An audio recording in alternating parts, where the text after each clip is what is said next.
Solo levelling season 2 finally आ चुका है। I hope तुम लोगों ने देख लिया होगा। तो आज मैं थर्ड एपिसोड एक्सप्लेन करने वाला हूँ। तो चलिए स्टार्ट करते हैं। एपिसोड 3 की शुरुआत में हम लोग देखते हैं कि जिन्वो अपनी शैडो मोनार्क आर्मी की ताकत का यूज करके सभी मॉन्स्टर को हरा रहा होता है, जो देखकर जिनो काफी ज्यादा हैरान हो जाता है। और अब वो जिन्वो से पूछने लगता है कि आखिरकार ये सभी लोग कहाँ से आ गए। तो जिन्वो भी कहता है कि हाँ, तुम्हें पता नहीं है कि ये कहाँ से आए है। वो जिनो को बताता है कि ये सभी लोग मेरे स्किल्स का एक पार्ट है। इसके बाद जिन्वो सभी आर्मी से कहता है कि जाओ जाकर माइनिंग करो। और अब वो सभी लोग जाकर माइनिंग करने लगते हैं, जो देखकर जिनो अब काफी ज्यादा इमोशनल हो जाता है। और अब जिन्वो से कहता है कि कोई काम मेरे लिए भी छोड़ दो। ये सुनकर एक सोल्जर वहां पर आ जाता है और वो उससे थोड़ा बहुत स्टोन पकड़ा देता है। इसके बाद अब अगले सीन में हमें एक बोट को दिखाया जाता है जो कि पूरी तरह से टूट चुकी है। वहां पर हम लोग अब एक बंदे को देखते हैं जो कि एक काफी बड़े से बंदे से डर रहा होता है। वो बड़ा सा बंदा अब उस बंदे को देखकर कहते हैं कि डरो मत, ये जितने भी तुम्हारे साथी है वो बस बेहोश हुए हैं। वहीं पर वो वाला बंदा अब उस बंदे की बात ही नहीं समझ पाता, क्योंकि वो बंदा इंग्लिश में बात करता है। तो वो बंदा भी अब अपनी इंग्लिश को थोड़ा बहुत यूज करता है। वो कहता है कि मैं एक इंसान हूँ और मैं घर जाना चाहता हूँ। अगले सीन में वापस से हम लोग जिनो और जिन्वो को देखते हैं, जो कि अब पार्टी कर रहे होते हैं। जिन्वो उसे कहता है कि 19 रेड्स क्लियर हो गई है, बिल्कुल वैसे ही जैसे कि दिल में था। अब आगे क्या करना है। जिस पर जिनो कहता है कि मुझे रिटर्न एग्जाम को पास करना पड़ेगा, जिससे मुझे गिल्ड मास्टर का लाइसेंस मिल जाएगा और फिर मैं अपने फादर के साथ निगोशिएशन करने की कोशिश कर सकता हूँ। ये सुनकर जिन्वो से कहता है कि मेरे थोड़े बहुत प्लान से मैं थोड़े समय के लिए तुमसे नहीं मिल पाऊंगा। वहीं पर जिनो, जो कि काफी ज्यादा ड्रिंक कर लेता है, अब वो जिन्वो से कहता है कि अगर तुम ये कहना चाहते हो कि मैं तुम्हारे लिए एक सरदर्द हूँ तो तुम सीधा मुंह पर कह सकते हो। मैं आगे से आपको परेशान नहीं करूंगा। मेरा भी एक भाई है, लेकिन वो मुझसे 10 साल बड़ा है, पर मेरा भाई मुझे पसंद नहीं करता,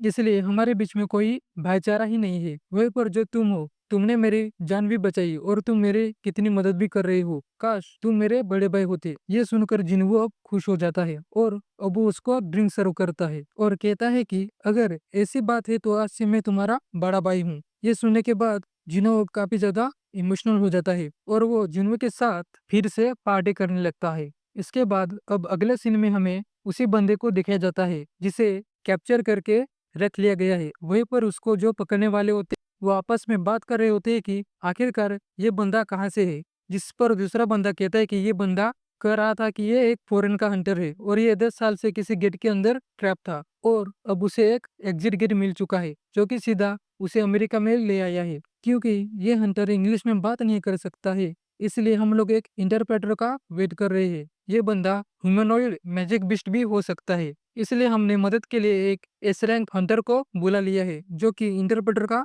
काम करेगा। और वो हंटर और कोई नहीं बल्कि डोंगसू होता है, जो कि प्लेन से वापस अमेरिका में आ रहा है। इसके बाद वो लोग आपस में बात कर रहे होते हैं कि आखिर इस बंदे का नाम क्या है। इस पर दूसरा बंदा कहता है कि इस बंदे का नाम हुआंग संग है। अगले सीन में अब सुबह होती है और अब जिनवू जीना से कहता है कि मैं एक हफ्ते तक नहीं आऊंगा। जिस पर अब जीना भी कहती है कि तुम तो काफी बिजी रहने लगी हो, आखिर तुम किसके साथ जाने वाले हो। जिस पर जिन्वू कहता है कि मैंने कहा तो था कि मैं एक दोस्त के साथ जा रहा हूँ। इस पर जीना कहती है कि मुझे भी अपने दोस्त से मिलवाओ। इसके बाद अगले सीन में हमें दिखाया जाता है कि जिन्वू अब उसी कैसल में आ चुका है। जिन्वू अब याद करता है कि जो वो यहाँ पर पहले लड़ा था तब उस टाइम उसका लेवल 20 था, पर पिछली बार से अब जिन्वू का 3 गुना लेवल बढ़ चुका है। जो जिन्वू को लग रहा होता है कि आज उसकी फाइट इजी रहने वाली है। इसके बाद वो की का यूज करके कैसल का गेट खोलता है। जिन्वू अब अंदर आता है। उसके सामने एक क्वेस्ट का सिंबल पॉपअप हो जाता है। उस क्वेस्ट में लिखा होता है कि इस कैसल में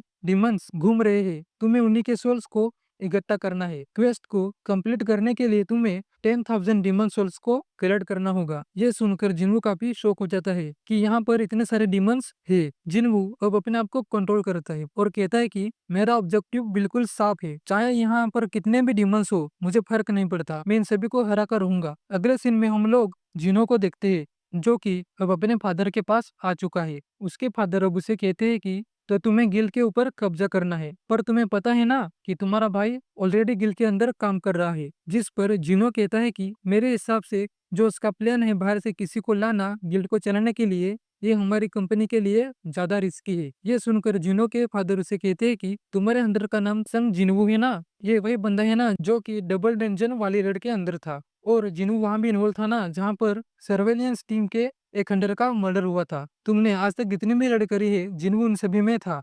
और उस दिन वो रेड गेट वाला इंसिडेंस भी हुआ था जहां पर भी जिन्हों ने ही बाकी के बचे सर्वाइवर्स को बचाया था। और तुम्हारे पास गिल्ड मास्टर का जो लाइसेंस है वो भी तुम्हें जिन्हों की वजह से मिला है, और तुम फिर भी चाहते हो कि मैं तुम्हें गिल्ड का मास्टर बना दूं। इस पर जिन्हों कहता है चाहे कुछ भी हो मैं ही योजन गिल्ड को चलाना चाहता हूँ। तब उसके फादर भी मान जाते हैं, हम तुम्हारा तरीका ट्राई करेंगे पर एक शर्त है। मैंने सुना है कि हाल फिलहाल में व्हाइट टाइगर गिल्ड तैयारी कर रहा है जिन्हों को अपनी गिल्ड में लाने की, पर मैं चाहता हूँ कि जिन्हों हमारी गिल्ड में रहे। क्या तुम ऐसे कर पाओगे? जिस पर जिन्हों कहता है कि इसके बाद अब वापस से अगले सीन में जिन्हों को दिखाया जाता है जो कि काफी सारे मॉन्स्टर को हरा देता है और वो उनकी शैडो को स्टार्ट करने की कोशिश करता है, पर वो किसी कारण की वजह से उन्हें स्टार्ट नहीं कर पाता। इन सभी मॉन्स्टर को हराने के बाद जिन्हों को अब दूसरे फ्लोर पर जाने की एंट्री परमिट भी मिल जाती है। वो देखकर जिन्हों अब आगे बढ़ता है और कहता है कि ये डंजन काफी ज्यादा बड़ा है, पर यहाँ पर तो सारी सिटी बनी हुई है, इस तरीके से चलना तो काफी ज्यादा मुश्किल है।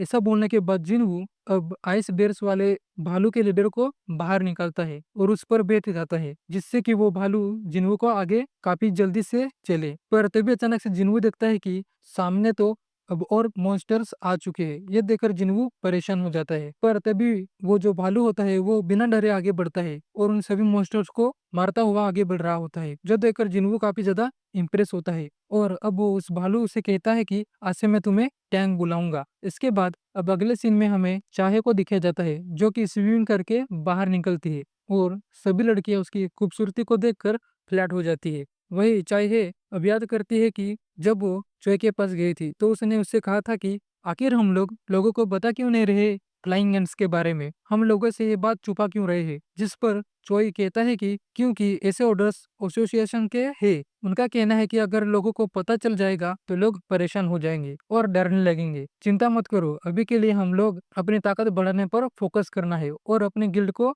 ताकतवर बनाना है, यही हम लोगों की ड्यूटी है। अगले सीन में फिर से जिन्हू को दिखाया जाता है जो कि और भी मॉन्स्टर्स को हराता है। वो अब कहता है कि जब मुझे की मिली थी तो मुझे लगा था कि ये डंजन एक एस रैंक डंजन है, पर इन मॉन्स्टरों की ताकत को देखकर लगता है कि ये सिर्फ एक बी रैंक का डंजन है। इस डंजन के अंदर काफी सारे फ्लोर्स है, आगे चलते चलते जितने मॉन्स्टर है वो धीरे धीरे करके ताकतवर होते रहेंगे, पर इन मॉन्स्टरों को मारने के बाद मुझे आगे जाने का मौका मिलेगा। जिन्हों कह रहा होता है कि मैं यहाँ पर काफी अच्छी प्रोग्रेस कर रहा हूँ, अगर ये किसी भी ओरिजिनल टावर की तरह है तो इसका मतलब है कि इस डंजन के अंदर 100 फ्लोर से, पता नहीं जब तक मैं इस डंजन के टॉप फ्लोर पर पहुंच जाऊंगा तब तक तो मैं काफी ताकतवर हो जाऊंगा। मेरे सप्लाईज पता नहीं कितने समय तक बचेंगे और जिना से मैंने प्रॉमिस किया है कि मैं जल्दी वापस आऊंगा, पर ऐसे बैटल को करने में काफी ज्यादा टाइम लगता है। हम लोग अब देखते हैं कि देखते देखते अब जिन्हों 10,000 डीमंस की सोल्स को इकट्ठा कर लेता है। ऐसे करके जिन्हों आगे बढ़ता है और अब उसे एक बॉस दिखाई देता है, साथ में उस बॉस की आर्मी भी वहां पर होती है। यह देखने के बाद जिन्हों अपनी भी आर्मी को बाहर निकाल लेता है। अब बॉस मॉन्स्टर को देखकर जिन्हों को भी पता चल जाता है कि ये मॉन्स्टर काफी ज्यादा ताकतवर है। अगले सीन में हम लोग अब उसी हंटर को देखते हैं जो कि आन को आकर बताती है कि जिन्हों घर पे नहीं है। घर पे जिन्हों की सिर्फ बहन थी और उसकी बहन कह रही थी कि जिन्हों ट्रिप पर गया है, हम लोग इतनी दूर फालतू में ही आ गए। वहीं पर अबान कहता है कि रिसेंटली कोई भी रिकॉर्ड नहीं देखे गए हैं कि जिन्होंने कोई भी रेड्स के अंदर पार्टिसिपेट ही नहीं किया, उसने एक कंट्री भी नहीं छोड़ी है। उसकी लास्ट लोकेशन सिटी के मिडिल में आ रही थी। ये सुन के वो लड़की हैरान हो जाती है और कहती है कि ये सब तुम्हें कैसे पता चला। जिस पर आन कहता है कि ये तो मेरी जॉब का एक हिस्सा है। वैसे आखिरकार जिन्हू है कहाँ? अगले सीन में वापस से जिन्हू को ही दिखाया जाता है जो कि अपनी शैडो आर्मी से कहता है कि इस बॉस को मैं हराऊंगा और तुम इन सभी मॉन्स्टर्स को हरा दो। तो ये सुनते ही इग्रिस उन पर हमला कर देता है और फाइट शुरू हो जाती है, जहाँ पर जिन्हू अब कह रहा होता है कि मेरे पास ज्यादा पॉइंट्स है इसलिए मैं ज्यादा से ज्यादा सोल्जर्स को सम्मान कर पाऊंगा और उन्हें मेंटेन रखने में मेरे पास मैजिकल पावर है। अब क्वेश्चन ये उठता है कि जो मोटा सा बॉस है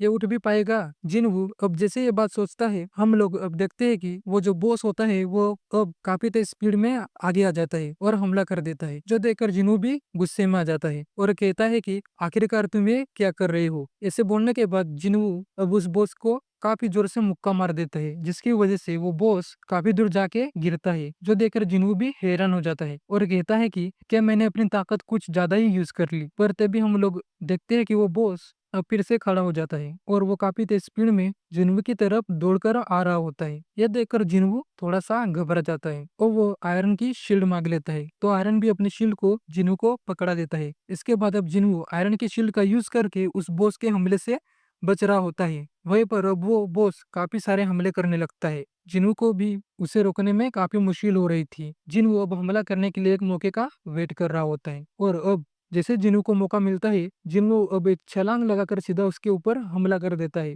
जिन्नू हमला करने वाला होता है, पर तभी बॉस उसे देख लेता है और हमला कर देता है। इस चीज को अब जिन्नू भी नोटिस कर लेता है और वो जल्दी से उसके अटैक से बच जाता है। जिन्नू अब थोड़ा सा साइड में जाता है और कहता है कि क्या ये बॉस मेरे सारे मूव्स को प्रेडिक्ट कर रहा है। जिन्नू को अब एक आइडिया आ जाता है और वो वहां से भागने लगता है और वो बॉस भी उसका पीछा करता है। हम लोग अब देखते हैं कि उस बॉस का ध्यान जिन्नू के ऊपर होता है। उसकी वजह से अब वो जो बॉस होता है और जिन्नू का भी यही प्लान होता है। जिन्नू को अब एक हमला करने का मौका मिल जाता है। इस मौके का यूज करके जिन्नू उस बॉस के ऊपर हमला करता है और वो उसे खत्म कर देता है। इस वजह से जिन्नू का अब अच्छा खासा लेवल अप हो जाता है और जिन्नू को एक आइटम मिलता है जिसका नाम होता है वर्ल्ड ट्री फ्रैगमेंट। अगले सीन में अब हम लोग डोंगसू को देखते हैं, जो कि अब सुंग होवांग के पास पहुंच जाता है और कहता है कि ये लोग कह रहे हैं कि तुम एक मैजिक बिस्ट हो जो कि बात कर सकते हो। तो संग उसे कहता है कि नहीं, मैं एक इंसान हूँ, अगर तुम्हें प्रूफ चाहिए तो मैं अपना डीएनए टेस्ट दे सकता हूँ। डोंगसू कहता है कि तुम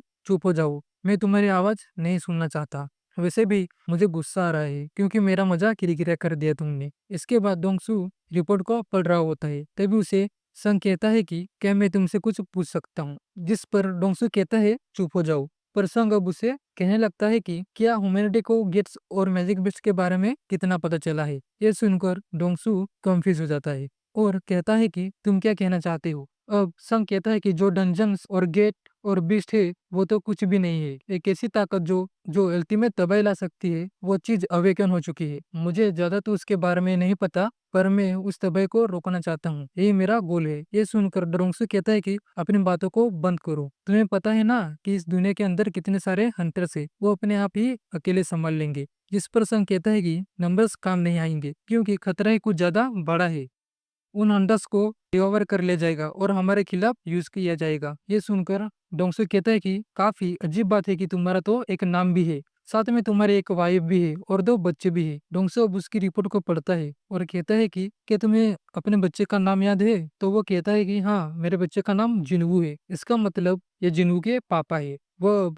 डोंगसू से कहता है कि तुमने इतने खतरनाक तरीके से मुझे क्यों देख रहे हो। जिस पर डोंगसू कहता है तुम्हारे क्वेश्चन का जवाब नहीं दूंगा, पर मैं तुम्हें इतने बता सकता हूँ कि तुम्हारा बेटा मारा जा चुका है। अगर तुम्हें उससे कुछ कहना है तो तुम भी मर जाओ और जाकर उसे मिल लो। ऐसा बोलने के बाद डोंगसू उसे लड़ने के लिए तैयार हो जाता है। वह पर जिन्वू के फादर भी लड़ने के लिए तैयार हो जाते हैं। अगले सीन में हम लोग जिन्वू को देखते हैं, जो कि फिर से काफी सारे मॉन्स्टर्स को मार के आगे बढ़ता है। वही जिन्वू ये सब चीजों को रियलाइज करता है कि आज की फाइट इसके लिए काफी ज्यादा इजी है। वो अब कहने लगता है कि मुझे पता नहीं था कि मेरे आर्मी इतनी ज्यादा ताकतवर है कि मॉन्स्टर भी उससे डर रहे हैं। ऐसे बोलने के बाद जिन्वू अब काफी तेजी से जाता है और अंडर किंग को मार देता है। इस वजह से जिन्वू का अब काफी अच्छा खासा लेवल अप हो जाता है। इसके बाद अब अगले सीन में हम डोंगसू और जिन्वू के फादर की फाइट की एंडिंग दिखते हैं। उन लोगों की फाइट की वजह से काफी ज्यादा तबाही मच चुकी है। वो देखकर अब एक बंदा कहता है कि मैंने सुना था कि जब इस रैंक के हंटर्स आपस में लड़ते हैं तब काफी तबाही हो जाती है, पर यह तबाही तो उससे भी ज्यादा खतरनाक थी।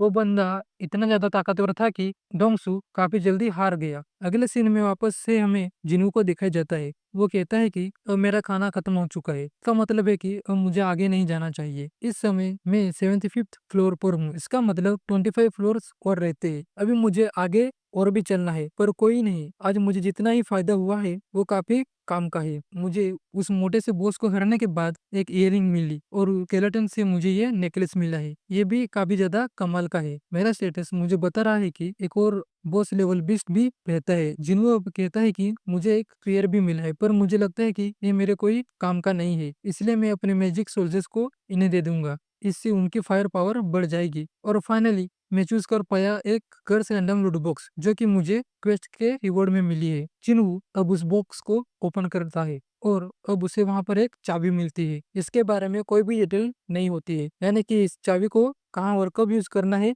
इसके बारे में कुछ भी पता नहीं होता है। वो देखकर जिनू अब कहता है कि वैसे भी मैं इस चाबी के लिए यहाँ नहीं आ जाता। 50 फ्लोर पर मुझे पोल्ट्री फ्रैगमेंट मिला, 75वां फ्लोर पर मुझे स्प्रिंग वाटर मिला। इसका मतलब इलेक्जर ऑफ लाइफ को बनाने में जो 3 इंग्रेडिएंट चाहिए उसमें से तो 2 पूरे हो गए हैं। उसके बाद मेरी मोम ठीक हो जाएगी। अगली बार जब मैं यहाँ पर आऊंगा तो मैं इस क्वेस्ट को कंप्लीट करके रहूंगा। ये सब बोलने के बाद जिन वो वहां से चला जाता है। ये पर हो जाता है ये एपिसोड खत्म। तब तक के लिए बाय बाय।